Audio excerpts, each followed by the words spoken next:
तो आज का हम जो अपना पहला लेक्चर है वो स्टार्ट कर रहे हैं। तो हमारा जो सब्जेक्ट है इसका जो कंप्लीट टाइटल है वो है cell biology evolution and genetics. ये cell biology genetics and evolution. तो इस कोर्स के अंदर हम जो है इसको लास्ट सेमेस्टर में भी आपको पढ़ा चुके हैं वैसे एक दफ़ा, लेकिन इसमें हम दोबारा पढ़ेंगे इंशाल्लाह इसको। तो हमारा आज का पहला लेक्चर है इसके बारे में। तो आज हम जस्ट जो सेल है इसके बारे में पढ़ते हैं कि सेल क्या होता है। तो सबसे पहले हमारा जो क्वेश्चन होगा वो है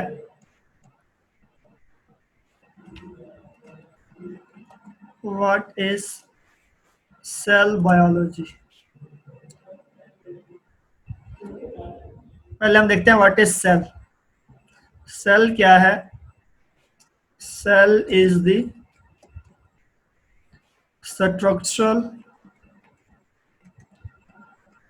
and functional unit of life.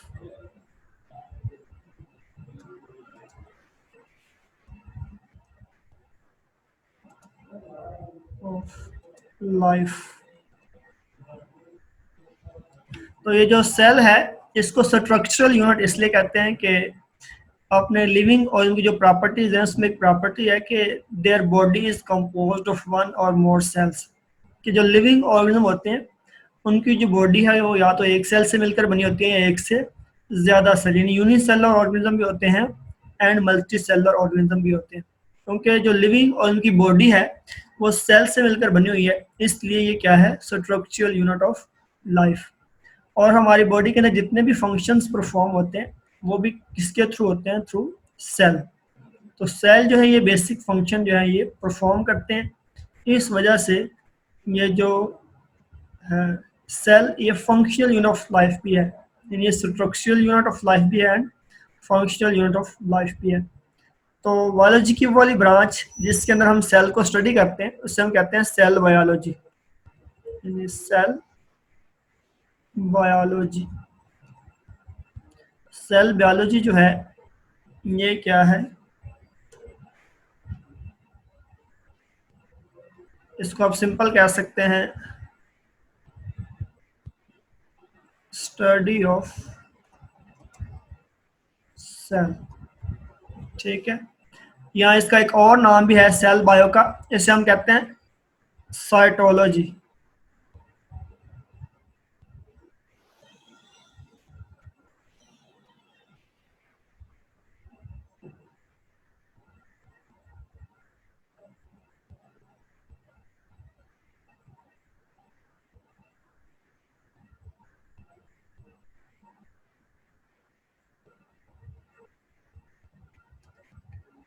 Cytology, इसको साइटोलॉजी भी हम कहते हैं या इसको सेल बायोलॉजी कहते हैं। तो इस ये जो इसका पहला पार्ट है इस कोर्स का, इसके अंदर हम सेल के बारे में पढ़ेंगे कि सेल जो है इसके अंदर कौन कौन से ऑर्गेनेलिज हैं और उनके फंक्शन और स्ट्रक्चर। क्योंकि ये पहले आप लोग पिछले सेशन पढ़ चुके हैं और वैसे भी आपने ये पढ़ा हुआ है, तो इसमें हम जस्ट इसको रिव्यू कर रहे हैं, रिवीजन इसकी करेंगे। और जो हमारा नेक्स्ट इसका पार्ट है जेनेटिक्स, उसके अंदर इंशाल्लाह हम डिटेल से और पढ़ेंगे और फिर जो है एवोल्यूशन के बारे में भी।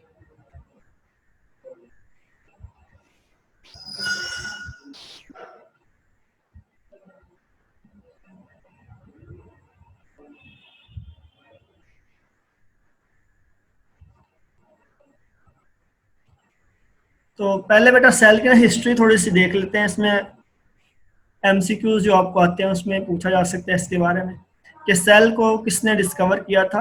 सेल को रॉबर्ट हुक ने, रॉबर्ट हुक 1665 के अंदर जो है जो वो कॉर्क को स्टडी कर रहा था उसमें से इसने वो डिस्कवर किया था कॉर्क के अंदर। ठीक है, कॉर्क जो है बेटा ये जो प्लांट्स होते हैं उनकी जो सबसे बाहर वाली तह है उसको बार्क भी कहते हैं और कॉर्क भी कहते हैं। ठीक है, तो वो वाले जो सेल है उसके डेड सेल जो थे उनको वो स्टडी कर रहा था, तो उस दौरान उसको ये जो है सेल उसको मिला, ठीक है। तो फर्स्ट टाइम सेल को जो डिस्कवर किया रॉबर्ट हुक ने 1665 के अंदर। इसके बाद जब सेल के अंदर न्यूक्लियस डिस्कवर हुआ 1831 के अंदर, रॉबर्ट ब्राउन ने वो किया था। और इस बुनियाद पर भी सेल की दो टाइप्स हो गई, कुछ प्रोकैरियोटिक सेल हो गए और कुछ यूकैरियोटिक सेल। तो जो प्रोकैरियोटिक सेल होते हैं उनको हम कहते हैं तो विदाउट न्यूक्लियस होते हैं, और जो यूकैरियोटिक सेल है वो विद न्यूक्लियस होते हैं। बेटा ये जो सेल है इसको रॉबर्ट हुक ने डिस्कवर किया, और उसके बाद इसके अंदर जो न्यूक्लियस है वो रॉबर्ट ब्राउन ने 1831 के अंदर जो डिस्कवर किया था। इसके बाद जो है इसमें लिख भी लेते हैं ताकि आपको भी याद रहेगा साथ साथ।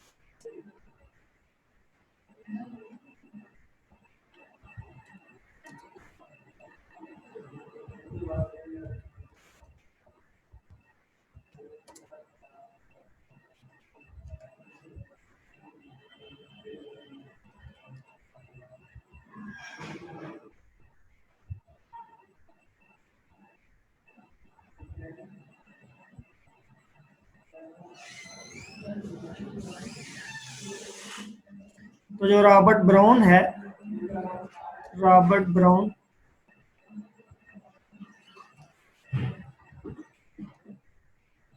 इसने 1831 के अंदर सेल के अंदर जो न्यूक्लियस है इसको डिस्कवर किया था। ठीक है, ये इसके पहले मेन इंपॉर्टेंट पॉइंट है जो एमसीक्यूज के हवाले से अहम है।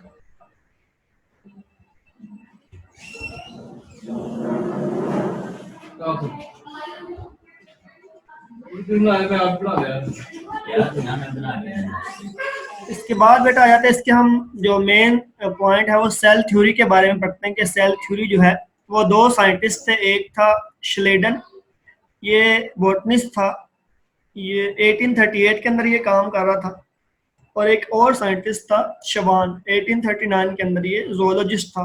दोनों इंडिपेंडेंटली ये वर्क कर रहे थे, फिर इन दोनों ने मिलकर सेल थ्योरी जो है वो पेश की है। इसको हम कहते हैं कि श्लेडन एंड शवान जो है दे प्रेजेंटेड सेल थ्योरी। तो जो सेल थ्योरी है उसके कुछ पॉइंट्स हम देख लेते हैं। सेल थ्योरी,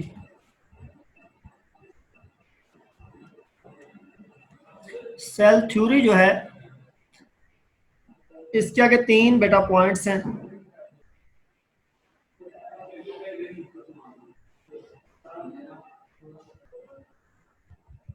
सेल थ्योरी का बेटा हम पढ़े थे, इसमें तीन पॉइंट आपने याद रखने हैं कि नंबर वन जो है ये क्या है, सेल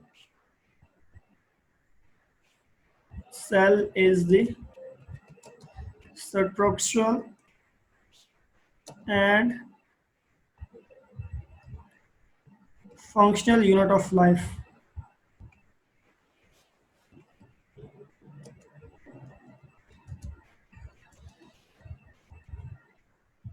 दूसरा बेटा इसके अंदर जो पॉइंट है वो है कि all living things are made of one or more cells.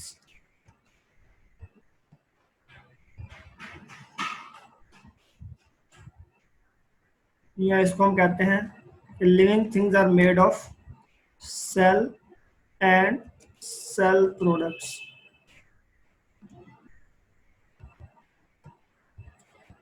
दूसरा इसका थर्ड पॉइंट बेटा ये है कि ये जो है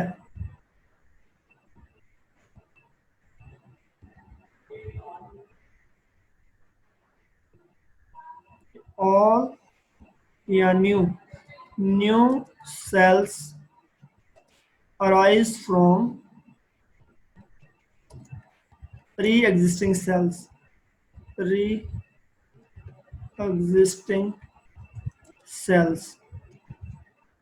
new sales arise from pre existing cells. ये प्री एग्जिस्टिंग सेल जो है उनके मिलने से बनते हैं। तो ये इसके बेसिक फीचर्स हैं जो सेल थ्योरी के हैं।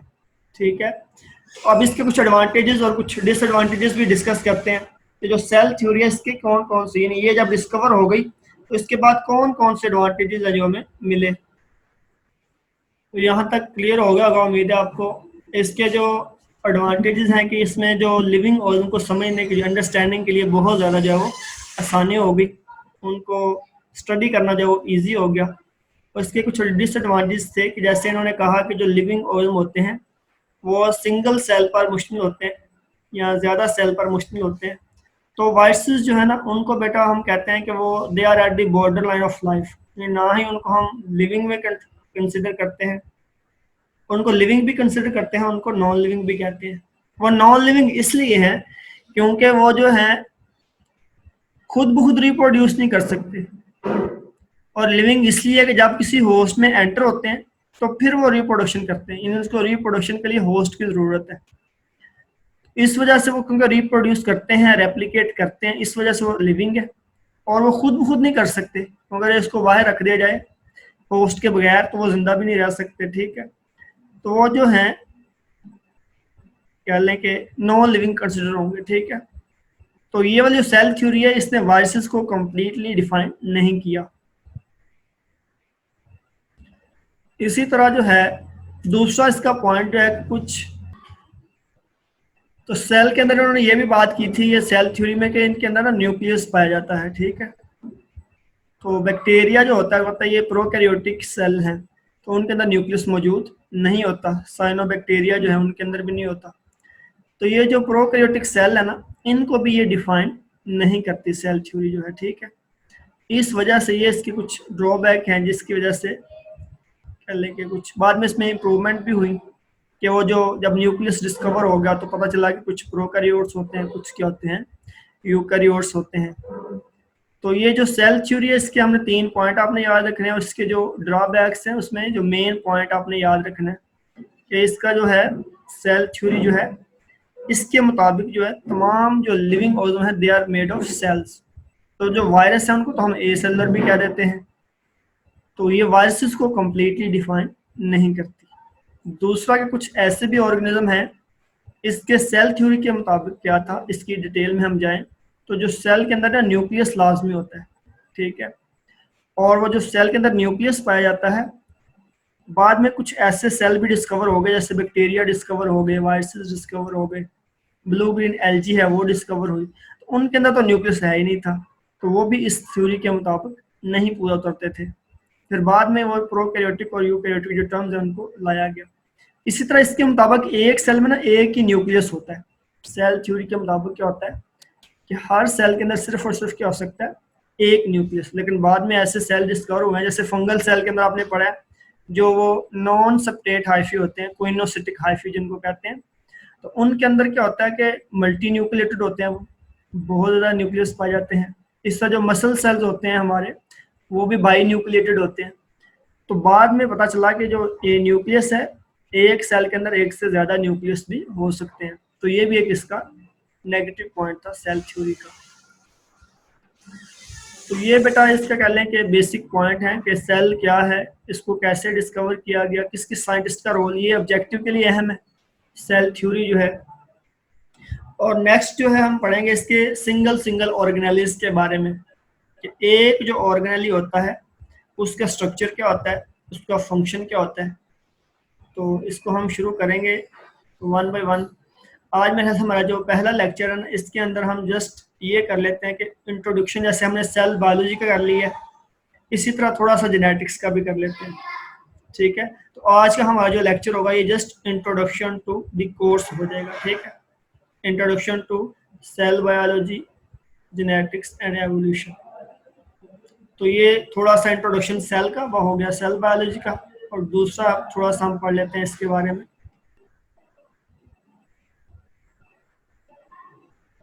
अब बेटा हम पढ़ें जेनेटिक्स के बारे में।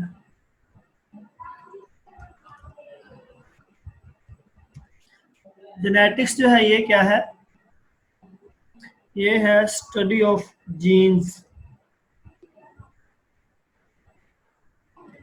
Study of genes is called as genetics, या इसको एक और तरफ भी हम डिफाइन करते हैं कि ये क्या है, study of study of gene transfer from parents to offspring. Study of genes, या हम कहते हैं इसको study of gene transfer from parents to offspring, इसको हम स्टडी करते हैं इसके अंदर।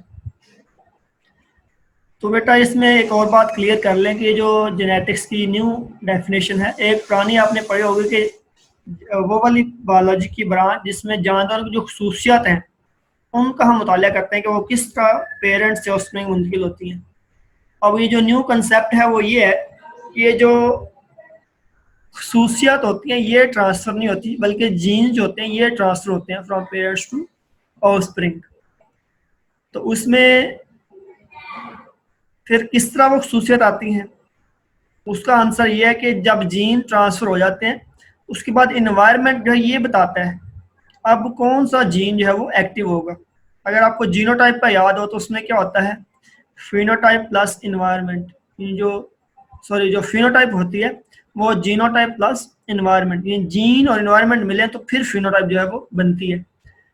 तो इसकी मिसाल यूँ है कि ऐसे कुछ लोग हैं जो हमेशा सर्द इलाकों के अंदर रहते हैं ना, तो जो सर्द इलाकों के अंदर रहने वाले लोग हैं उनके अंदर जो है वो वही जीन एक्टिव होंगे जो सर्दी को बर्दाश्त करने वाले हैं। लेकिन इसका मतलब ये नहीं है कि उनके अंदर जो गर्मी को बर्दाश्त करने वाले जीन है, जो वार्म को बर्दाश्त करने वाले, हीट को रिस्पॉन्स देने वाले जीन है, वो नहीं है। इस तरह कुछ ऐसे लोग हैं जो सिर्फ और सिर्फ गर्म इलाकों में रहते हैं सारा साल, ठीक है, उनके अंदर वही जीन एक्टिव होंगे जो गर्मी को बर्दाश्त करने वाले होंगे। लेकिन इसका मतलब ये नहीं कि उनके अंदर जो सर्दी वाले जीन हैं सर्दी को बर्दाश्त करने वाले नहीं, तो इसके अंदर दोनों होंगे, ठीक है। तो जीन ट्रांसफर होते हैं ना कि प्रॉपर्टीज। जब जीन ट्रांसफर हो जाता है तो उसके बाद फिर जो है इन्वायरमेंट बताता है कि अब कौन सा जीन जो है वो स्विच ऑन होगा और कौन सा जीन जो है वो स्विच ऑफ होगा। तो ये इसका बेसिक है जेनेटिक्स का। इसके अंदर फिर आगे टर्म्स आ जाती हैं बेसिक, कि फिनोटाइप क्या है, जीनोटाइप क्या है। फिनोटाइप जो है ये है अपीयरेंस ऑफ ए ट्रेट या अपीयरेंस ऑफ द इंडिविजुअल, कि जो इंडिविजुअल की अपीयरेंस होती है उसको उसकी क्या कहते हैं, फिनोटाइप। और जो जीनोटाइप है ये genetic makeup of the individual. लेकिन ये बात याद रखें कि फिनोटाइप के अंदर दो चीज़ें आती हैं, जीन प्लस इन्वायरमेंट। यानी जब जीनोटाइप और इन्वायरमेंट मिलेंगे तो फिर क्या बनेगी, फिनोटाइप बनेगी। इसी तरह इसके बाद जीन जो होते हैं इसको अगर हम डिफाइन करें कि जीन्स क्या है, तो ये है gene segment of DNA, segment of DNA that encode a particular protein, कि ये डीएनए की सेगमेंट है जो किसी खास किस्म की प्रोटीन को एनकोड करता है। और जीन्स हमेशा पेयर्स की फॉर्म में पाए जाते हैं क्योंकि ये क्रोमोसोम्स के ऊपर होते हैं और क्रोमोसोम्स क्या होते हैं, पेयर्स की फॉर्म में होते हैं। तो क्रोमोसोम की जिस जगह पर जीन्स पाए जाते हैं उसको हम कहते हैं जीन लोकस। अगर एक जीन है तो जीन लोकस कहेंगे, अगर ज्यादा होगा तो जीन लोसाई कहेंगे।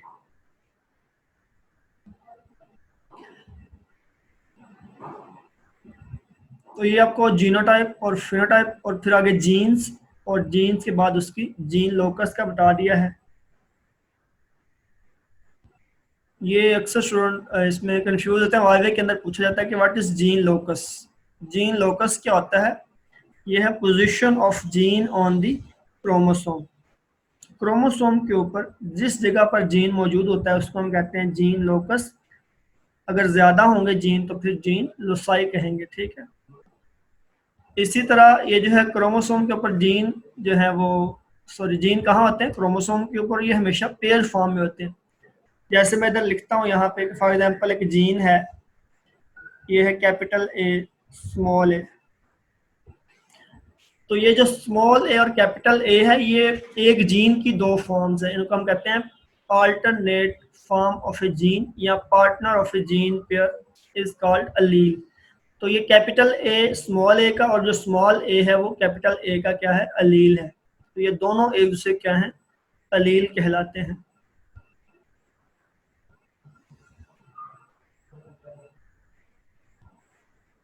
तो अलील की डेफिनेशन क्या हो जाएगी,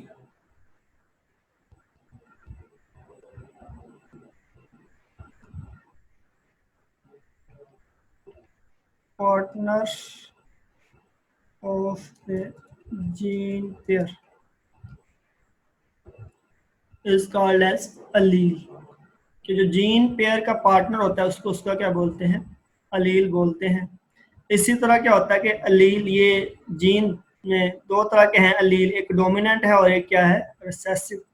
तो वो वाला जीन, वो वाला अलील जो एक्सप्रेस होता है F1 के अंदर उसे हम कहते हैं डोमिनेंट जीन या डोमिनेंट अलील, और जो F1 जनरेशन के अंदर एक्सप्रेस नहीं होता उसको हम कहते हैं रिसेसिव अलील या रिसेसिव जीन कहते हैं। ठीक है, इसी तरह अगर ये दोनों जो हैं अलील एक जैसे हो जाए, यानी ये इस तरह भी हो सकता है कैपिटल ए, इसको हम कहेंगे ये है होमोजाइगस डोमिनेंट, होमोजाइगस डोमिनेंट।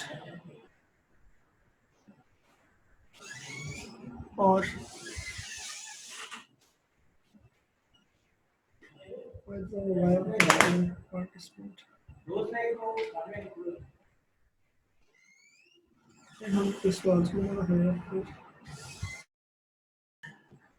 बेटा किसी ने भी आप में से क्वेश्चन पूछना हो तो वो हैंड रेज करेंगे तो फिर उससे जो है हमारी बात हो सकेगी। ठीक है,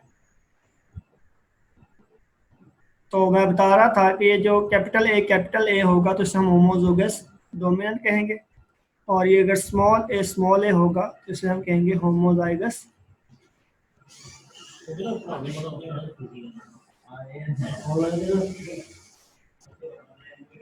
होमोजाइगस रिसेसिव।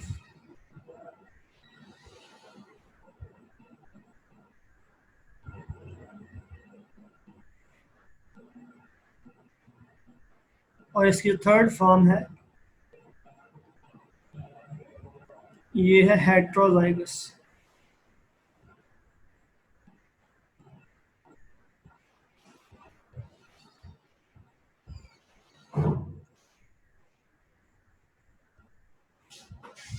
हमने बेटा जीन की बात किया, मैं रिपीट कर देता हूँ कि जीन क्या होता है, ये सेगमेंट ऑफ डीएनए है that encode a particular protein, या इसको सिंपल और कर ले तो ये यूनिट ऑफ बायोलॉजिकल इनहेरिटेंस भी है।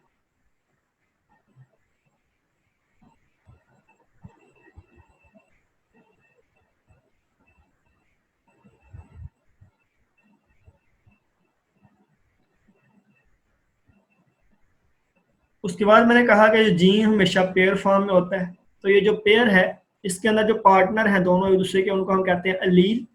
अलील की फिर मैंने आगे बताया कि ये होमोजाइगस भी हो सकते हैं, होमोजाइगस डोमिनेंट भी हो सकते हैं, होमोजाइगस रिसेसिव भी हो सकते हैं। अगर किसी जीन पेयर के अंदर दोनों अलील एक जैसे हैं तो उसको हम कहेंगे होमोजाइगस, और अगर वो डोमिनेंट है तो होमोजाइगस डोमिनेंट है, अगर रिसेसिव वाले हैं दोनों तो फिर होमोजाइगस रिसेसिव, और अगर दोनों अलील डिफरेंट हो जाए तो फिर इसको हम कहेंगे हेट्रोजाइगस, फिर इसको हेट्रोजाइगस हम कहेंगे। इसी तरह ये वाले जो जीन है, यानी जिस इंडिविजुअल के अंदर होमोजाइगस कंडीशन पाई जाएगी जीन की, उसे हम कहते हैं होमोजाइगोट, और जिस इंडिविजुअल के अंदर हेट्रोजाइगस अलील होंगे उसे हम कहेंगे heterozygote. In the individual that contain homozygous allele उसे हम कहेंगे कि वो होमोजाइगोट है, and the individual that contain heterozygous allele is called heterozygote, तो उसको हम हेट्रोजाइगोट कहेंगे। ठीक है बेटा, ये बेसिक कंसेप्ट है जो जेनेटिक्स के आपके साथ शेयर कर रहा हूँ। इसके अंदर हम जो डिटेल है वो पढ़ेंगे इंशाल्लाह वन बाय वन करके, और इसके अंदर जो हमारा बाकी है लॉ ऑफ इंडिपेंडेंट असॉर्टमेंट हमने पढ़ना है, इसके अंदर लॉ ऑफ सेग्रीगेशन जो है वो पढ़ेंगे। इसके अलावा इसके अंदर हम जो है ट्रांसक्रिप्शन ट्रांसलेशन वो डिस्कस करेंगे, और इसके अलावा हम इसके अंदर जो है डीएनए रेप्लिकेशन के बारे में पढ़ेंगे। तो ये सारा जितना भी जेनेटिक्स का है इसके अंदर जो कंट्रोल होता है रेगुलेशन ऑफ जीन एक्सप्रेशन वो पढ़ेंगे। तो ये सब कुछ जेनेटिक्स के अंदर जो है हम डिस्कस करेंगे। इसके बाद बेटा जो हमारा थर्ड इसका है पोर्शन, वो थर्ड पोर्शन जो है उसमें आ जाती है एवोल्यूशन।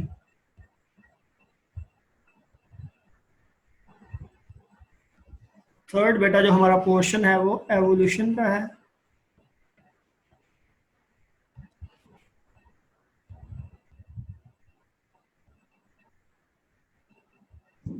जी बेटा, आप क्वेश्चन पूछना चाह रहे थे।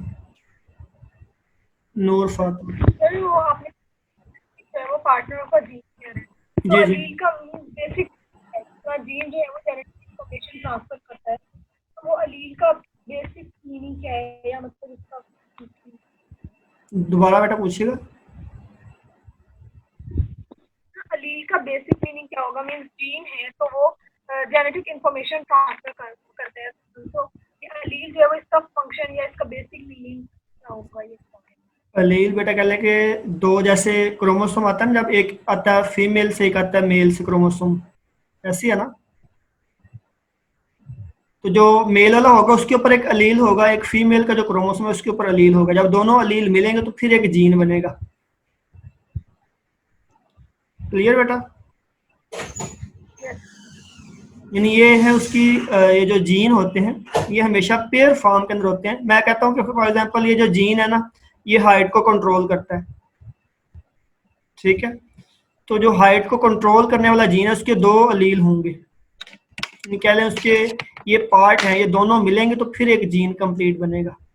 कि मतलब जो दो अलील है, एक जो है वो अलील उसमें से हाइट को वो इंक्रीज करने में हेल्प करेगा, और एक जो है वो बिल्कुल हाइट को कम करेगा, जो डॉक्टर होगा वो उस तरीके से फिर हाइट से। बिल्कुल बिल्कुल ऐसे ऐसे है। क्लियर आपको ये? हम नेक्स्ट फिर एवोल्यूशन का पार्ट जो शुरू कर रहे हैं, ठीक है।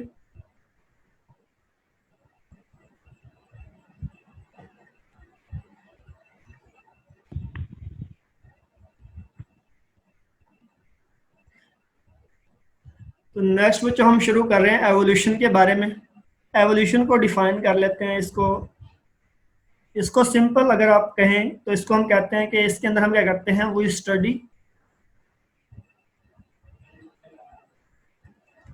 ancestral histories, ancestral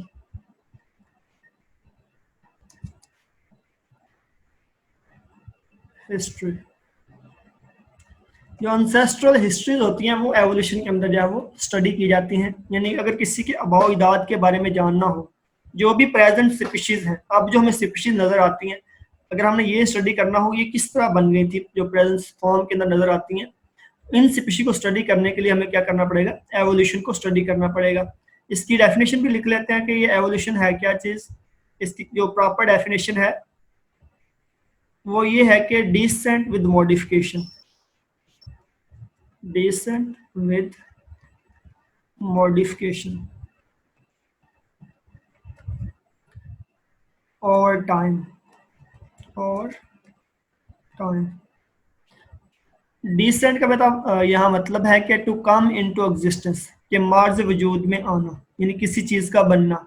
with modifications, changes के साथ, यानी मुख्तलिफ तब्दीलियों के साथ किसी चीज का बनना। Over time, with the passage of time, के वक़्त गुजरने के साथ साथ जो तब्दीलियां आती हैं उनके नतीजे में जो नई स्पीशी बनती है, इसके बनने के अमल को हम कहते हैं एवोल्यूशन। तो ये इसकी एक डेफिनेशन है एवोल्यूशन की, कि descent with modification over time. तो जो एवोल्यूशन है ये उम्मीद है आपको क्लियर होगी इसकी डेफिनेशन। तो इसके अंदर हम मुख्तलिफ थ्योरीज के बारे में पढ़ेंगे।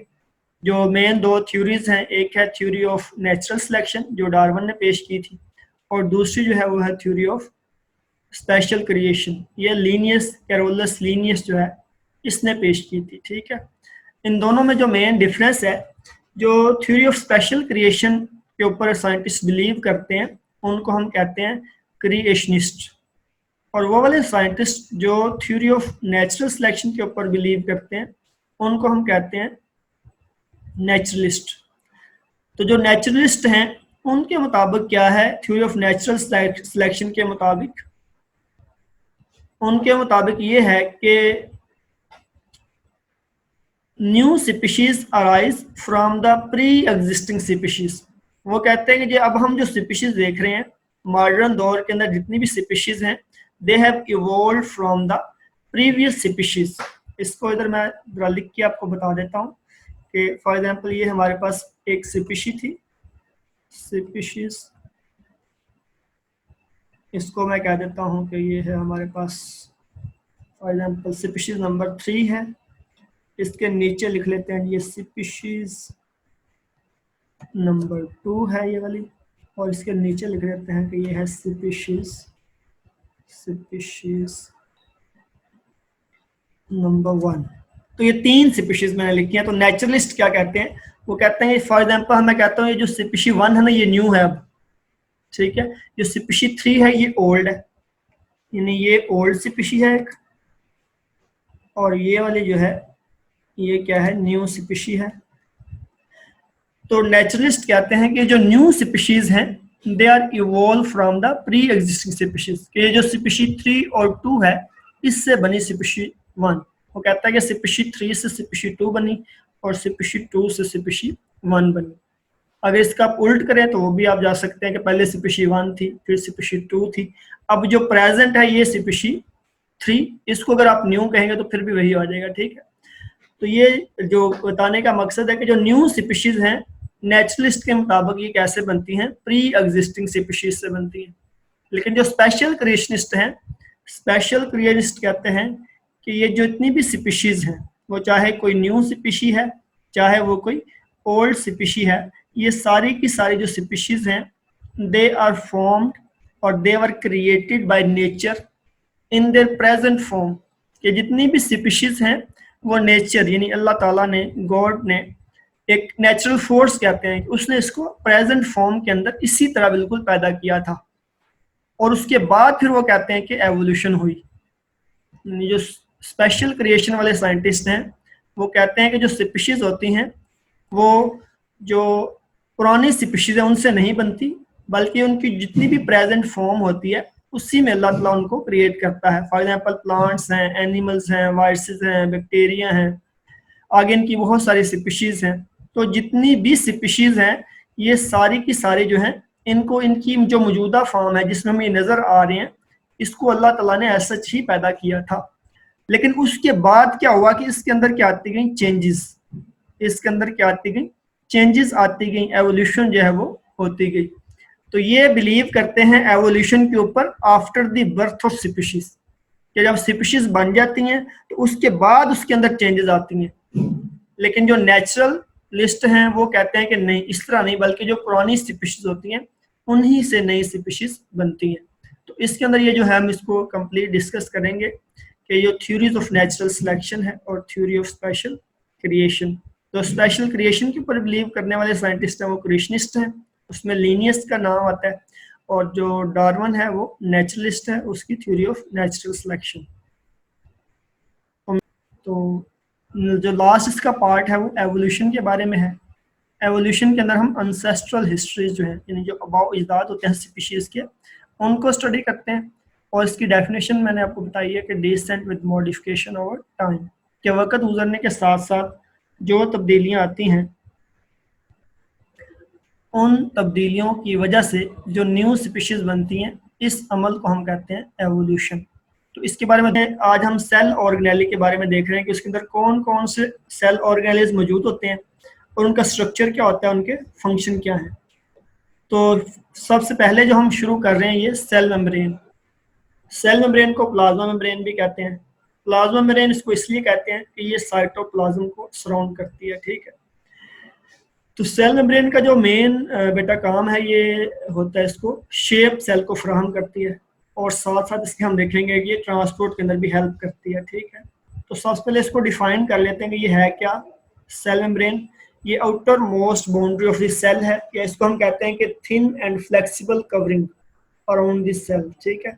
जो सेल के अंदर ट्रांसपोर्ट को रेगुलेट करती है, ये बताती है कि कौन सी चीज सेल के अंदर एंटर होगी और कौन सी चीज सेल के अंदर एंटर नहीं होगी। तो इसकी कंपोजिशन अगर हम देखते हैं तो उसमें प्रोटीन्स पाई जाती हैं 60 to 80%, लिपिड्स पाए जाते हैं 20 to 40%, और कार्बोहाइड्रेट बहुत ही स्मॉल क्वांटिटी के अंदर इसके अंदर पाए जाते हैं। तो जो सेल मेम्ब्रेन का स्ट्रक्चर है इसके बारे में जो कह लें मोस्ट इम्पोर्टेंट और जो मोस्ट फेमिलियर मॉडल्स हैं वो दो हैं। एक स्ट्रक्चर के बारे में ये यूनिट मेम्ब्रेन मॉडल है, और दूसरा जो है ये फ्लूइड मोज़ेक मॉडल है। तो इसको देखते हैं वन बाय वन।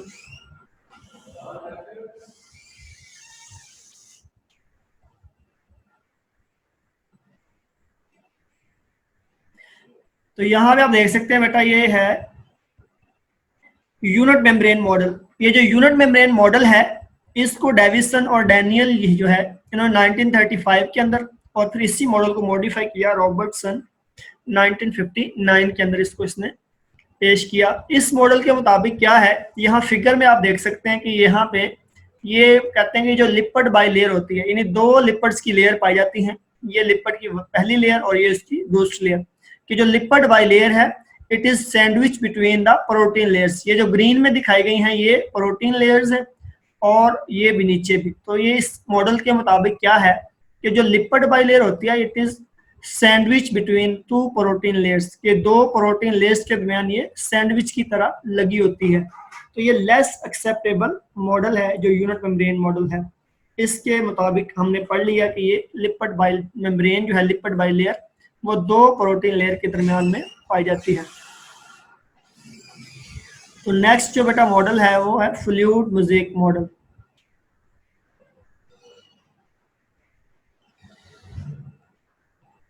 सॉरी, ये सेल मेम्ब्रेन जो है इसका जो दूसरा मॉडल है स्ट्रक्चर के बारे में वो कौन सा है, फ्लूइड मोज़ेक मॉडल। ये जो मॉडल है इसको ये S.J. सिंजर और G.L. निकोलसन ने 1972 के अंदर जो है वो पेश किया था। इस मॉडल के मुताबिक क्या है कि जो लिपिड बाई लेयर होती है, ये जो लिपिड बाई लेयर है, ये देखें एक लिपिड की लेयर और ये वाली दूसरी लेयर, ये प्रोटीन लेयर के दरमियान में सैंडविच नहीं होती, बल्कि जो प्रोटीन्स होती हैं they are arranged in mosaic manner inside the lipid bilayer. जो लिपिड बाई लेयर है उसके दरमियान में मोज़ेक मैनर के अंदर, मोज़ेक मैनर का मतलब है कि बहुत ही एक अंडरस्टैंडेबल और एक ब्यूटीफुल या कह लें डिस्टिंक्ट मैनर के अंदर आपको वाज़े यहाँ पे प्रोटीन जो है वो नजर आ रही हैं। तो ये इसके अंदर लिपिड बाई लेयर के अंदर लगी होती हैं।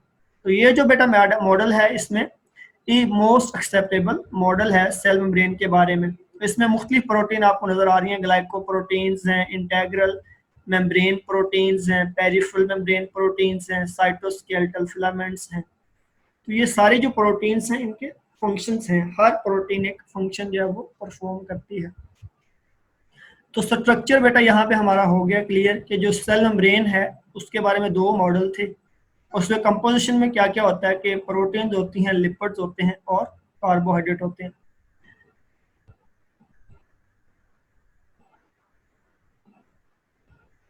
जी बेटा क्या क्वेश्चन है आपका? सर फ्लूइड मोज़ेक मॉडल जो है वो मोस्ट एक्सेप्टेबल मॉडल है। जी जी रीजन दोनों ने अपनी अपनी ये ऐसा तो दोनों के मुताबिक हो गया, लेकिन मोस्ट एक्सेप्टेबल बेटा इसमें जो ज्यादातर के लिए सेल की जो सेल मेम्ब्रेन, क्योंकि आपको पता है सेल मेम्ब्रेन हर सेल के बाहर होती है, चाहे वो प्रोकैरियोटिक हो चाहे यूकैरियोटिक हो, ठीक है। तो उन्होंने तमाम जो सेल हैं उनकी सेल मेम्ब्रेन को स्टडी किया तो देखा गया कि जो ज्यादातर था यही स्ट्रक्चर उनको मिला, इसलिए कहा गया कि ये मोस्ट एक्सेप्टेबल है। क्लियर बेटा? क्लियर है आपको ये वाला point? Clear.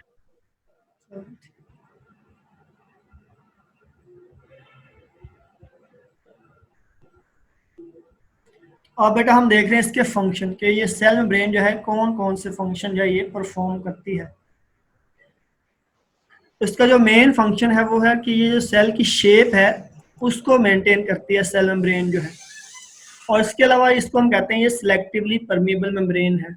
Selectively permeable membrane का मतलब ये है कि कुछ चीज़ों को अपने अंदर से पास आउट होने देती है और कुछ को उसके अंदर से गुजरने नहीं देती।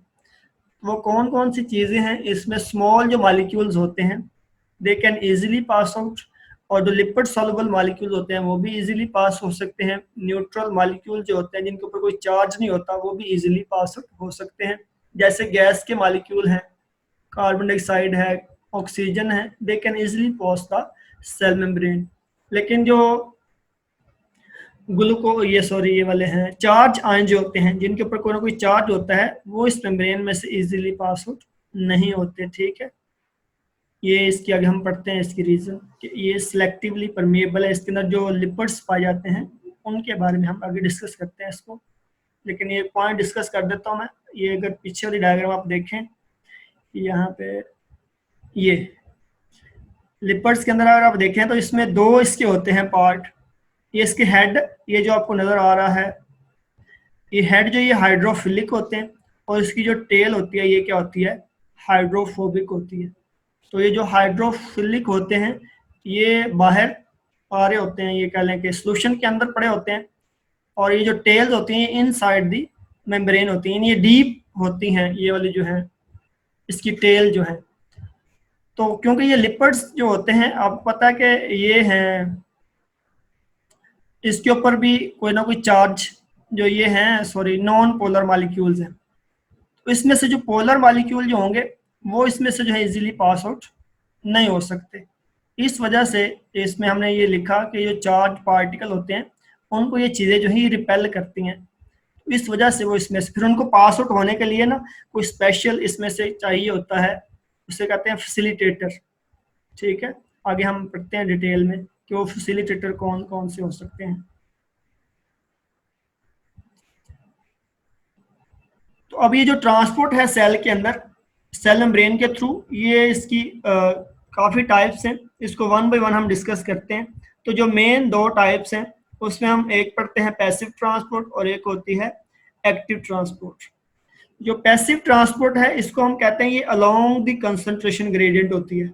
अलोंग द कंसंट्रेशन ग्रेडियंट का मतलब ये है कि ये हाई कंसंट्रेशन से लो कंसंट्रेशन की तरफ होती है। इसको डाउन हिल मूवमेंट भी कहा जाता है। ये जो हाई कंसंट्रेशन से लो की तरफ होती है इसके अंदर कोई भी एनर्जी यूज नहीं होती। और ये तीन इसकी टाइप्स हैं पैसिव ट्रांसपोर्ट की। इसके अंदर डिफ्यूजन आती है, यानी कोई भी चीज मटेरियल जो हमेशा क्या होता है हाई कंसंट्रेशन से लो की तरफ जाता है। जैसे ऑक्सीजन की जो अमाउंट है एटमॉस्फेयर में ज्यादा है और हमारी बॉडी के अंदर क्या है कम, तो ये हाई कंसंट्रेशन से लो की तरफ आती है थ्रू डिफ्यूजन।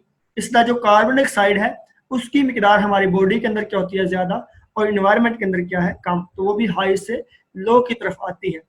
ठीक है, तो ये डिफ्यूजन है कि किसी भी चीज का हाई कंसंट्रेशन से लो की तरफ जो मूवमेंट है उसको डिफ्यूजन कहते हैं। फिर ऑस्मोसिस, ऑस्मोसिस जो है बेटा ये स्पेशली फॉर वाटर होती है। ठीक है, ये वाटर के लिए स्पेशल है कि वाटर की जो मूवमेंट होती है उसको हम ऑस्मोसिस कहते हैं। इसको आप सिंपल कह सकते हैं diffusion of water through selectively permeable membrane. ये पीछे जो फंक्शन मैंने आपको बताया उसमें बताया था कि ये जो वाटर होता है ये भी सेल मेम्ब्रेन में से गुजर जाता है, लेकिन ये सारा नहीं गुजरता, बहुत कम इसकी अमाउंट वाटर की गुजरती है। तो इसको सेल मेम्ब्रेन से गुजरने के लिए क्या चाहिए होता है, कोई ना कोई ट्रांसपोर्टर चाहिए।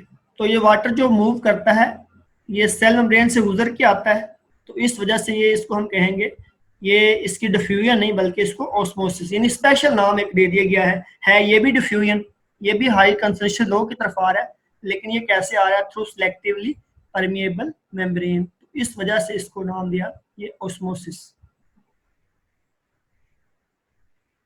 तो नेक्स्ट है फैसिलिटेटेड डिफ्यूजन। फैसिलिटेटेड डिफ्यूजन क्या होती है कि diffusion with the help of carrier proteins.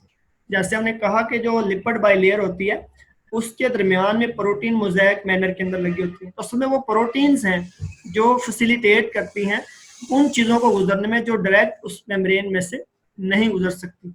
तो कुछ वाटर जो है वो इजीली उसमें से पास आउट हो जाता है, और जो पास आउट नहीं होता उसको फिर एक स्पेशल प्रोटीन के थ्रू जो पास आउट किया जाता है।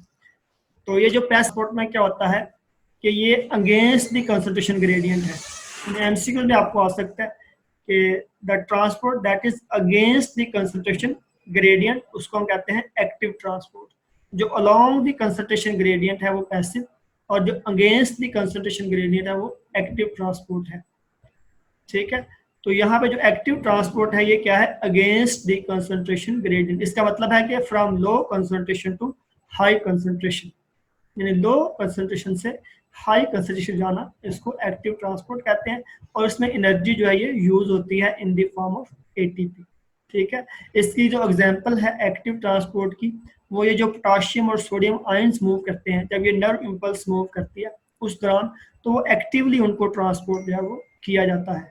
ठीक है, तो जो सोडियम पोटाशियम आयंस हैं उनकी जो मूवमेंट है अक्रॉस द मेम्ब्रेन वो एक्टिव ट्रांसपोर्ट के थ्रू होती है। नेक्स्ट बेटा इसकी जो टाइप है ये है साइटोसिस। साइटोसिस जो है ये भी movement of molecules and substances है in and out of the cell in the form of vacuoles. कि कुछ ऐसी सब्सटेंसेस होती हैं वो जब सेल के अंदर मूव करती हैं या बाहर आती हैं तो वो in the form of vacuole move करते हैं। तो ये जो वैक्यूल की फॉर्म में चीज़ों की मूवमेंट है इसको हम कहते हैं साइटोसिस। अब इसकी भी दो टाइप्स हैं।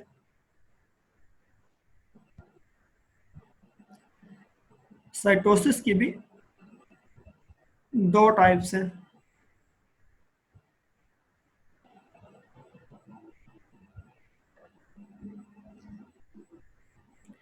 इसमें एंडोसाइटोसिस आती है और फिर ये फैगोसाइटोसिस एंड पिनोसाइटोसिस। ठीक है, मेन इसकी जो दो टाइप्स है एंडोसाइटोसिस है और एक एक्सो। एंडो का मतलब है इनसाइड, यानी किसी भी चीज का, किसी भी मटेरियल का वैक्यूल की फॉर्म में सेल में एंटर होना ये एंडोसाइटोसिस है, और वैक्यूल की फॉर्म में बाहर आना ये एक्सोसाइटोसिस है। इसमें अमीबा की मैं एग्जांपल देता होता हूँ। अमीबा जो अपनी फूड हासिल करता है वो in the form of vacuole लेता है, फूड वैक्यूल की फॉर्म में, उसे एंडोसाइटोसिस कहेंगे। और उसके जो वेस्ट प्रोडक्ट होते हैं वो भी वैक्यूल की फॉर्म में बाहर जाते हैं, उसको एक्सोसाइटोसिस कहते हैं। ठीक, अब एंडोसाइटोसिस की फिर दो टाइप्स है, एक फैगोसाइटोसिस है और एक क्या है, पिनोसाइटोसिस। फैगोसाइटोसिस क्या है, इसको हम सेल ईटिंग भी कहते हैं। इसमें जो सॉलिड पार्टिकल होते हैं उनको इनगुल्फ किया जाता है। ठीक है, सेल के अंदर एक ऑर्गेनेल है लाइसोसोम, वो जो ओल्ड ऑर्गेनेल सेल के अंदर हो जाते हैं उनको वैक्यूल की फॉर्म में अपने अंदर इनगुल्फ कर लेता है, फिर उनको डीजनरेट खत्म कर देता है। ठीक है, तो ये एंडोसाइटोसिस होगी। और पिनोसाइटोसिस ये लिक्विड फॉर्म, किसी भी लिक्विड चीज का in the form of liquid cell के अंदर मूव करना, ये पिनोसाइटोसिस कहलाता है। एक्सोसाइटोसिस ये वैक्यूल की फॉर्म में किसी भी चीज का सेल से बाहर आना, ये कहलाता है एक्सोसाइटोसिस।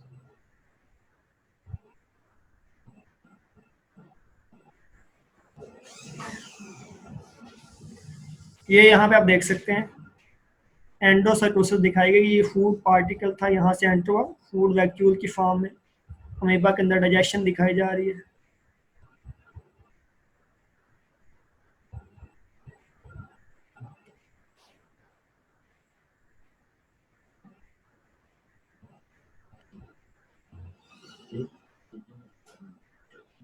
तो ये यहाँ पे आप देख सकते हैं बिल्कुल, ये जा रहा है वैक्यूल, यहाँ पे इसकी कंप्लीट डाइजेशन होगी, ये एंडोसाइटोसिस होगी। और जब ये वेस्ट बाहर निकलेगा अभी भी वैक्यूल की फॉर्म में, इसकी एक्सोसाइटोसिस होगी।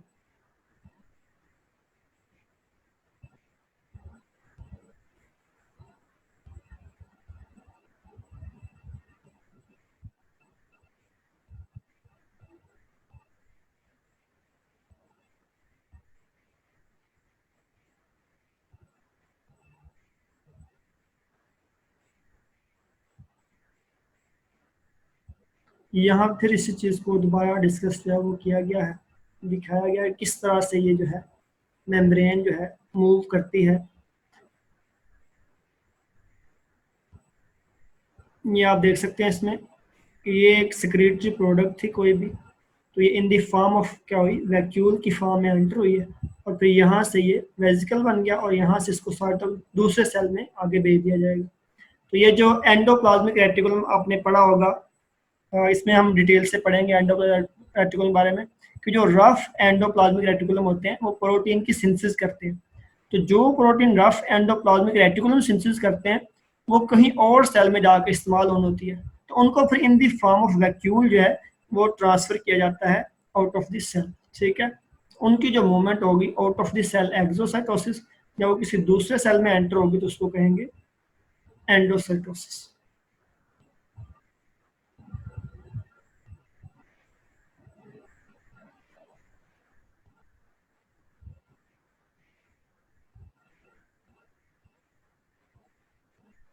तो इसका बेटा नेक्स्ट इसका फंक्शन है वो नर्व इम्पल्स को भी ये ट्रांसमिट करती है जो सेल मेम्ब्रेन है। तो ये न्यूरॉन जो होते हैं उनके अंदर आपको पता है ये भी हमेशा जो नर्व इम्पल्स होती है ये भी cell membrane to cell membrane ही मूव करती है। तो ये भी नर्व, ये सेल मेम्ब्रेन का फंक्शन है कि ये नर्व इम्पल्स को भी ट्रांसमिट करने में हेल्प करती है।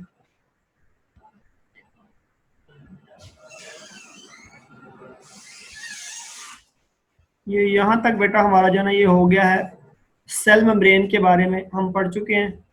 उसकी क्या लें कि जनरल इंट्रोडक्शन हमने किया कि सेल मेम्ब्रेन का स्ट्रक्चर क्या है, फिर उसके फंक्शन भी देख लिए। अगर यहाँ तक आपका कोई भी क्वेश्चन है तो आप पूछ सकते हैं।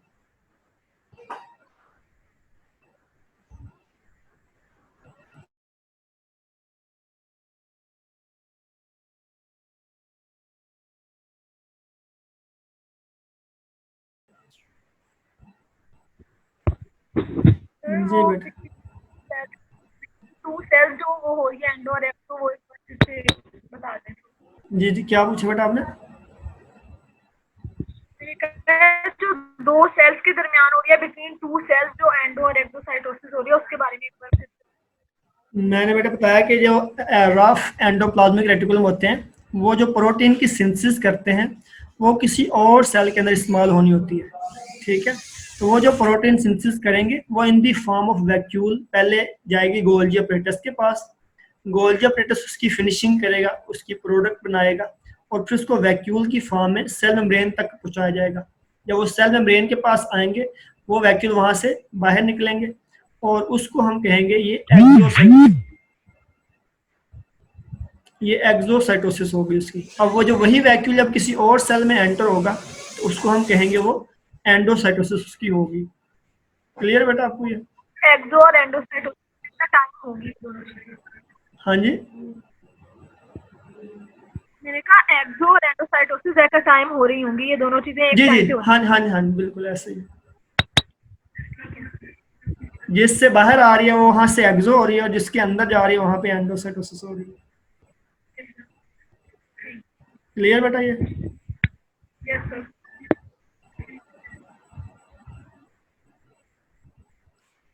जी बेटा, आप भी पूछें सर जवेद जी। जी जी। सर मुझे नर्व इम्पल्स वाला समझ नहीं आया कि सेल मेम्ब्रेन जो हेल्प आउट कैसे करती है नर्व। जो सेल मेम्ब्रेन होती है, ये आपको पता है, नर्व इम्पल्स हमेशा क्या करती है कि एक न्यूरॉन से दूसरे न्यूरॉन के ऊपर मूव करती है ना। Yes sir. एक भी वो बोर्ड एक्टिव कीजिएगा, एक मैं डायग्राम आपको बना के दिखाता हूँ।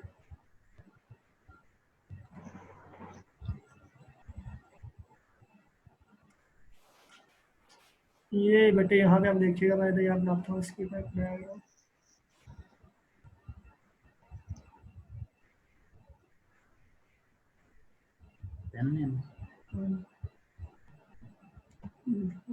डायग्राम ड्रॉ करता हूँ।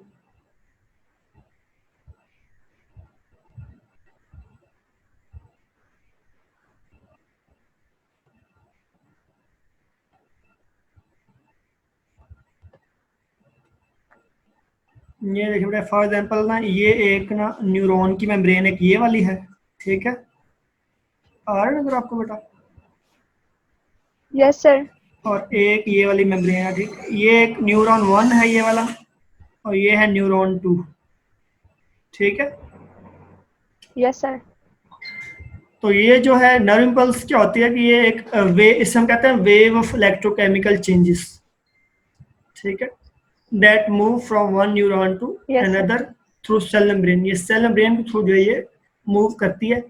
तो जो भी मैसेज दिमाग की तरफ से आएगा, ब्रेन की तरफ से, वो यहाँ पे इस चेंजेस के अंदर आएगा। यहाँ पे एक और टर्म अब आपको बतानी पड़ेगी, एक होता है एक्टिव पोटेंशियल, एक होता है थिंक पैसिव पोटेंशियल उसको कहते हैं।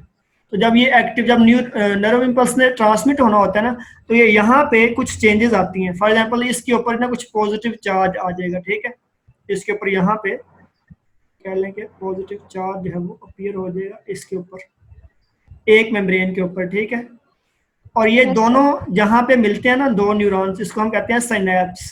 क्या कहते हैं इसको? साइनैप्स। सिनेप्स कहते हैं। तो यहाँ पे कुछ ना न्यूरोट्रांसमीटर्स होते हैं, और ये भी केमिकल मैसेंजर्स हैं जो एक न्यूरॉन का मैसेज जो है दूसरे न्यूरॉन के मैसेज तक लेके जाते हैं। ठीक है, तो वो यहाँ पे जो बेटा आएगा ना न्यूरोट्रांसमीटर, वो इस मैसेज को लेगा और इसको दूसरे जो न्यूरॉन है इसके ऊपर मुंतकिल करेगा। वो कैसे करेगा कि ये वाली जो न्यूरॉन की मेम्ब्रेन है, इसके अंदर का कोई ना कोई रिसेप्टर होते हैं। ठीक है, यहाँ पे रिसेप्टर मौजूद होते हैं। ये यहाँ से जो है ट्रांसमिट होकर यहाँ पे आ जाएगी। तो फॉर एग्जांपल इसके ऊपर पहले यहाँ पे आपको नजर आ रहा है चार्ज, अब ये चार्ज आपको इस मेम्ब्रेन के ऊपर नजर आएगा जब ये नर्व इम्पल्स इसके ऊपर ट्रांसमिट हो जाएगी।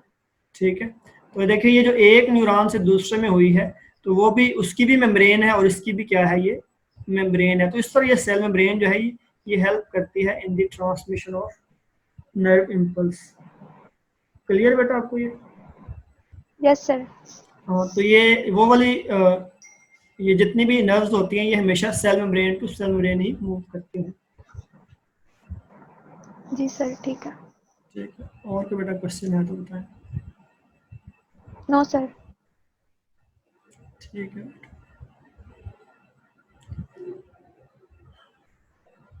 और बेटा किसी भी स्टूडेंट का कोई भी है क्वेश्चन तो वो पूछ लें सेल मेम्ब्रेन के बारे में।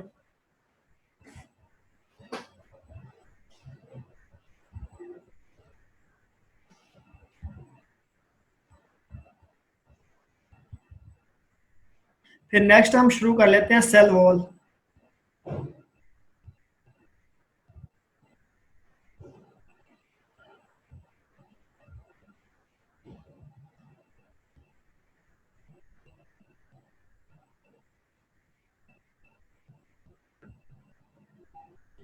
नेक्स्ट बेटा हम शुरू कर लेते हैं सेल वॉल के बारे में।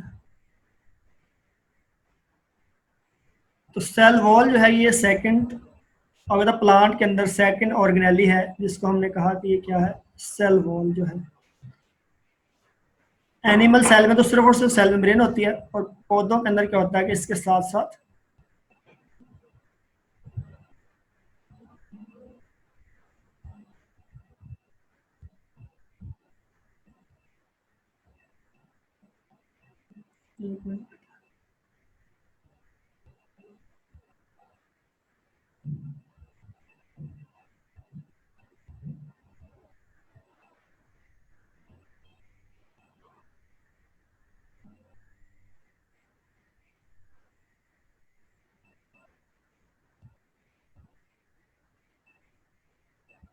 ये सेल वॉल के बारे में हम पढ़ते हैं कि जो सेल वॉल होती है ये outer most boundary in most of the plant fungal cell wall.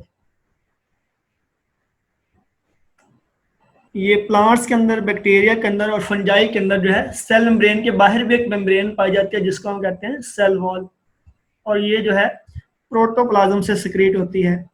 Protoplasm जो है ये बेटा ये living part of the cytoplasm, इसको हम कहते हैं living part of the cytoplasm is known as protoplasm. और इस प्रोटोप्लाज्म के अंदर जो है वो आती है न्यूक्लियस प्लस साइटोप्लाज्म। न्यूक्लियस और प्लस साइटोप्लाज्म हम कहते हैं प्रोटोप्लाज्म। तो ये जो लिविंग पार्ट ऑफ सेल है ये प्रोटोप्लाज्म कहलाता है, और प्रोटोप्लाज्म से बनती है ये वाली जो है सेल वॉल।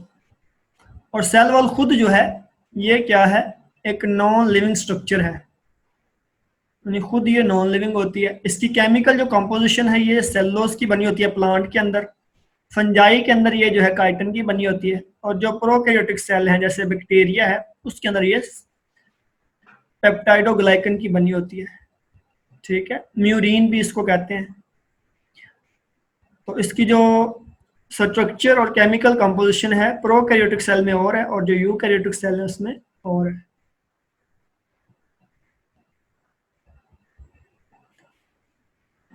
इसका जो जनरल स्ट्रक्चर है उसके बारे में बात करते हैं कि जो सेल वॉल का स्ट्रक्चर होता है ये 3 लेयर्स पर मुश्तमिल होता है। ठीक है, एक मिडल लमेला है, ये जो मिडल लमेला है ये कह लें कि एक बिल्कुल थिन सी एक शीट लाइक स्ट्रक्चर होती है। ये पैक्टिन और कैल्शियम पैक्टेट की ये बनी होती है। ठीक है, और ये प्राइमरी सेल वॉल और जो सेकेंडरी सेल वॉल है उनके दरमियान में बनती है। ठीक है, यानी सबसे पहले जो होगी ये बनेगी, क्या इसको कहते हैं, मिडल मेला, और फिर ये अपनी बाहर वाली साइड पे प्राइमरी सेल वॉल बनाएगी, और इसकी जो अंदर वाली साइड है सेकेंडरी वो इसके अंदर वाली साइड पे बनेगी। ठीक है बेटा, तो ये जो प्राइमरी सेल वॉल है और जो सेकेंडरी सेल वॉल है इन दोनों के दरमियान में जो है ये कौन सी होगी, मिडल लमेला। अब जो प्राइमरी सेल वॉल होती है it is a true wall develops in newly growing cells, और ये सेलुलोज की बनी होती है प्लांट के अंदर मेनली, जिसमें क्यूटन आता है, हेमी सेलुलोज और पैक्टन आती है। ठीक है, इसके अलावा इसके जो सेलुलर फाइबर्स होते हैं ये क्रिस क्रॉस मैनर कौन सा होता है, ये आपने बेटा चार पे देखी होगी घर के अंदर होती है ना, उसमें जो रस्सियां उसकी होती हैं वो जिस तरीके से लगी होती है उसके अंदर, वो जो मैनर है उसे हम कहते हैं क्रिस क्रॉस मैनर। तो उस तरह ये सेलुलोज फाइबर जो है ये आपस में लगे होते हैं, अटैच होते हैं। और जो सेकेंडरी सेल वॉल है ये थिक होती है और रिजिड है मोस्ट, और ये इसके अंदर जो है पाए जाते हैं कुछ सॉल्ट्स वगैरह भी होते हैं, और इसमें सिलिका होता है, वैक्सीज होती हैं, क्यूटन होती है, लिग्निन। तो ये जो है क्यूटन हो गया और लिग्निन, वैक्सीज, सिलिका, ये सारे कंपोनेंट जो है ये सेकेंडरी सेल वॉल के अंदर पाए जाते हैं। तो जो प्राइमरी सेल वॉल है ये थोड़ी थिन है, और ये ज़्यादातर जो न्यूली ग्रोइंग प्लांट्स होते हैं उनके अंदर बनती है। जब फुल अडल्ट प्लांट हो जाता है तो उसके साथ साथ प्राइमरी के साथ साथ उसके अंदर क्या बन जाती है, सेकेंडरी सेल वॉल भी बन जाती है, और वो थिक होती है due to the deposition of lignin. Lignin की डेपोजिशन की वजह से और सिलिका की डेपोजिशन की वजह से जो सेकेंडरी सेल वॉल है वो थिक होती है। ये आप यहाँ पे देख सकते हैं बेटा, तो ये देखें, ये जो सेलुलोज फाइबर्स हैं, ये पेक्टिन का फाइबर दिखाया हुआ है, ये हेमीसेलुलोज है, और ये सेलुलोज के फाइबर्स हैं। तो ये जो मैनर है इसका आपस में मिलने का, इसको हम कहते हैं क्रिस क्रॉस मैनर, ठीक है। तो इसके अंदर आपको ये आप देख सकते हैं, इसमें ये वाली बिल्कुल नीचे प्लाज्मा मेम्ब्रेन है, और उसके बाहर वाली जो साइड होगी वहाँ पे क्या नहीं है, सेल वॉल जो है ये मौजूद होगी। तो सेल वॉल जो है इसके ऊपर ही देखें आपको मिडल लमेला नजर आ रही है, और ये प्राइमरी सेल वॉल, यानी जो मिडल लमेला अपनी बाहर वाली इसकी जो साइड है इसके अंदर ये प्राइमरी इनर जो है, और ये बाहर वाली साइड पे क्या बनाएगी, सेकेंडरी सेल वॉल जो वो बनाएगी। यहाँ पे फिर दोबारा एक और मजीद इसको क्लियर किया गया है कि आप देख सकते हैं इसमें कि जो सेकेंडरी वॉल है और प्राइमरी वॉल है आपको नजर आ रही है, और इसके मिडल लमेला भी आप देख सकते हैं कि ये वाला जो इसके अंदर आपको नजर आ रहा है, ये जो बेटा डायग्राम के अंदर आप देख सकते हैं, इसमें ना प्राइमरी सेल वॉल पहले दिखाई गई है, ये ब्लू कलर में यहाँ आप देखेंगे, ये आपको मिडल लमेला यहाँ पे नजर आ रहा है। इसके अंदर वाली जो लेयर है ये प्राइमरी सेल वॉल है, और इसके अंदर जो है ये सेकेंडरी सेल वॉल है, ठीक है। और ये जो है कोई भी खाली जगह जो हो उसको ल्यूमन हम कहते हैं। इस डायग्राम में आप देख सकते हैं सबसे नीचे मिडल लमेला है, फिर प्राइमरी सेल वॉल है, और इसके ऊपर फिर जो है ये सेकेंडरी सेल वॉल दिखाई गई है। लेकिन इसकी जो एक्चुअल है, जैसे मैंने आपको बताया ना, यहाँ पे आपको तो ऐसे लग रहा है जैसे सबसे नीचे जो है ये नजर भी आ रहा है कि मिडल लमेला है, उसके ऊपर जो है फिर ये प्राइमरी सेल वॉल है, और फिर इसके ऊपर क्या है, सेकेंडरी सेल वॉल। लेकिन ये जो एक्चुअल अगर आप देखेंगे, क्योंकि ये है क्या कहते हैं 3D स्ट्रक्चर्स है, तो इसको 2D के अंदर, 2 डिमेंशन के अंदर हम यहाँ क्लियर करके नहीं बता सकते। लेकिन इसका एक्चुअल यही है कि जो पीछे मैंने आपको बताया कि जो मिडल लमेला है ये दरमियान में होती है, और इसके अंदर वाली साइड पे प्राइमरी वॉल बनती है, उसकी जो बाहर वाली साइड होती है वहाँ पे सेकेंडरी सेल वॉल जो वो बनती है। यानी जब इसकी ग्रोथ होती है तो इस तरह से होती है।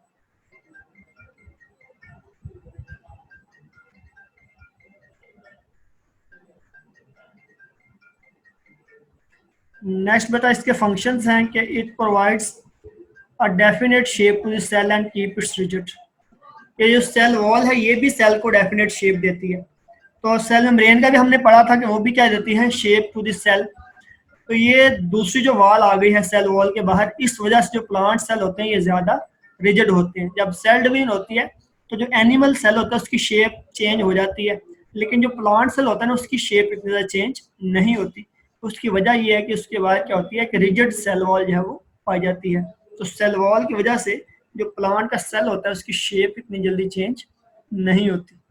इसका फंक्शन जो है कि ये क्या करती है, और ये फुली परमिएबल है, नहीं जिस तरह हमने सेल मेम्ब्रेन में पढ़ा कि वो सिलेक्टिवली परमिएबल है, तो ये जो है ये फुली परमिएबल है, किसी चीज को अपने अंदर से गुजरने से रोकती नहीं बल्कि सबको अलाउ करती है।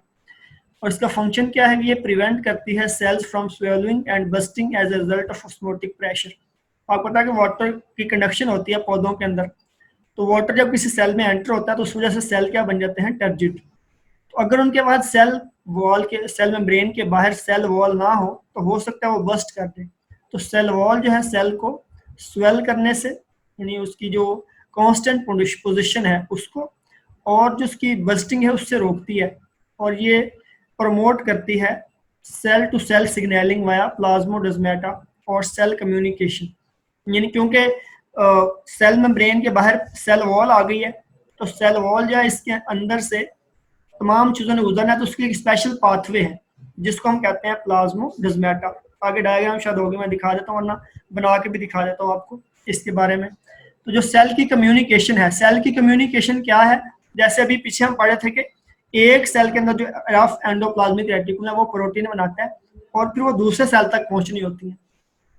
एक तो आपने पढ़ा कि वो वैक्यूल की फॉर्म में जाएंगी, दूसरा ये कि वो ये जो प्लाज्मोडेस्माटा का पाथवे होता है सेल वॉल के अंदर, वहीं वो जो वैक्यूल निकलेगा वो प्लाज्मोडेस्माटा के थ्रू पास आउट होकर एक सेल से दूसरे सेल में एंटर होगा। तो ये सेल सिग्नलिंग का काम करते हैं, एक सेल का दूसरे सेल के साथ राब्ता करवाती है। It send signal for the cell to enter the cell cycle in order to divide and grow, यानी इसी में से जो है सिग्नल पास आउट होते हैं कि कब सेल जो है वो डिवाइड होगा और न्यू सेल जो है वो बनाएगा। It provides a barrier to protect against plant viruses and other pathogens, के जो प्लांट की सेल वॉल है जैसे उसके अंदर सेलुलोज पाया जाता है, थिक होती है, इसी तरह जो बैक्टीरिया हैं उनकी सेल वॉल के अंदर जो है वो पेप्टाइडोग्लाइकन होता है।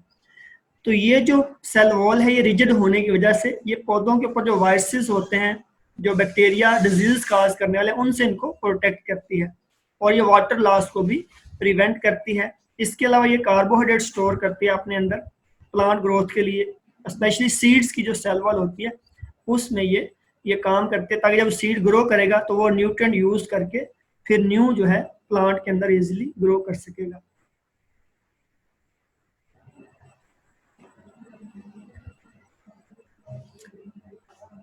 तो यहाँ तक बेटा इसके थे, मैं आपको इसकी डायग्राम बना के ये प्लाज्मोडेस्माटा वाला समझाता हूँ। फॉर एग्जांपल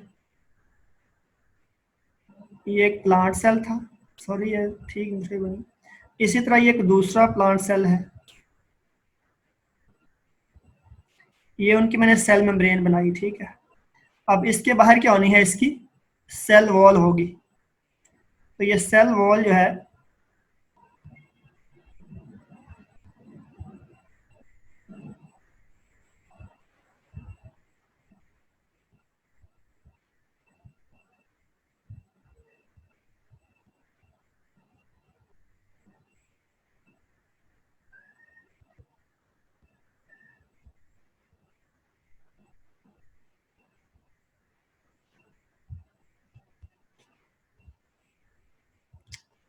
सॉरी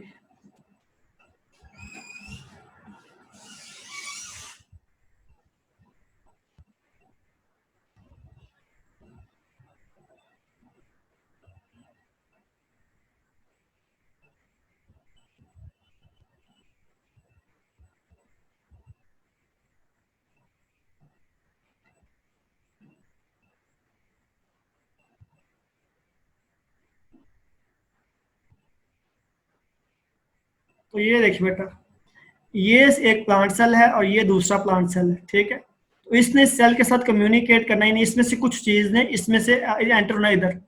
तो यहाँ पे वो क्या है, जो सेल का कले होगा एंडोप्लाज्मिक रेटिकुलम जो होगा, इसमें से जो चीज है इन दी फॉर्म ऑफ वैक्यूल निकलेगी और यहाँ पे ये फिर प्लाज्मोडेस्माटा के थ्रू जाए दूसरे सेल के अंदर क्या हो जाएगी, एंटर हो जाएगी।